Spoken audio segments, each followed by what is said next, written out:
باب صلاۃ الضحیٰ، باب نبی صلی اللہ علیہ وسلم کی نماز چاشت پڑھنے کے بیان میں۔ معاذہ بنت عبداللہ العدویہ رحمہ اللہ ثقہ تابعیہ سے روایت ہے کہ میں نے ام المؤمنین عائشہ رضی اللہ عنہ سے کہا، کیا نبی صلی اللہ علیہ وسلم نماز چاشت پڑھتے تھے؟ تو انہوں نے فرمایا، جی ہاں، 4 رکعتیں یا جو اللہ چاہتے زیادہ پڑھتے تھے۔ یہ حدیث صحیح ہے، دیکھیے صحیح مسلم حدیث رقم 719 اور مسند ابی داؤد الطیالسی حدیث رقم 1676۔ عبد الرحمن ابن ابی لیلہ ثقہ تابعی رحمہ اللہ سے روایت ہے کہ مجھے ام ہانی رضی اللہ عنہ کے سوا کسی نے بھی نہیں بتایا کہ اس نے نبی صلی اللہ علیہ وسلم کو نماز چاشت پڑھتے ہوئے دیکھا ہے۔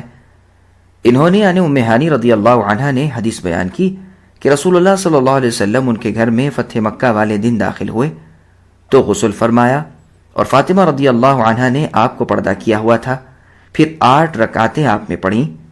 میں نے اتنی مختصر نماز پڑھتے ہوئے آپ کو اس کے علاوہ کبھی نہیں دیکھا، سوائے یہ کہ آپ رکوع اور سجود پوری طرح اطمینان سے ادا فرماتے تھے۔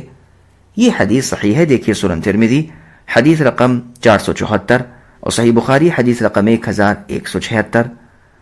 سامعین، اس حدیث سے ثابت ہونے والے چند مسائل سماعت کریں۔ پہلا مسئلہ، نماز چاشت مستحب و مباح ہے اور اس کا پڑھنا باعث اجر و ثواب ہے۔ دوسرا مسئلہ، نماز چاشت کی تعداد رکعات 2 سے لے کر 8 تک ہے۔ عبداللہ ابن شقیق تابعی رحمہ اللہ سے روایت ہے کہ میں نے ام المؤمنین عائشہ رضی اللہ عنہ سے پوچھا، کیا نبی صلی اللہ علیہ وسلم نماز چاشت پڑھتے تھے؟ تو انہوں نے فرمایا، نہیں، الا یہ کہ جب آپ سفر سے واپس آتے تو پڑھتے تھے۔ یہ حدیث صحیح ہے، دیکھیے صحیح مسلم حدیث رقم 717۔ سامعین، اب اس حدیث سے ثابت ہونے والے چند مسائل سماعت کریں۔ پہلا مسئلہ، نماز چاشت کی فضیلت و اہمیت بہت زیادہ ہے۔ دوسرا مسئلہ، صحابہ کرام کی طرح تابعین عظام میں بھی علم حاصل کرنے کا بہت بڑا جذبہ تھا۔ اللہ ان تمام سے راضی ہو اور ان پر رحمتوں کی بارش نازل فرمائے۔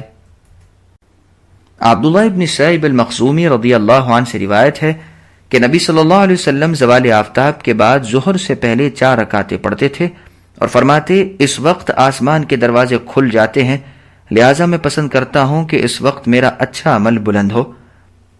یہ حدیث صحیح ہے، دیکھیے سنن ترمذی حدیث رقم 478 اور شرح السنن البغوی حدیث رقم 890، نیز سنن نسائی الکبریٰ حدیث رقم 331۔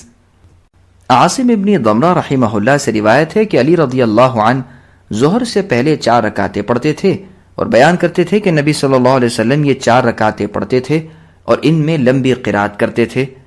یہ روایت صحیح ہے، دیکھیے سنن ترمذی حدیث رقم 424 اور سنن ابن ماجہ حدیث رقم 1161۔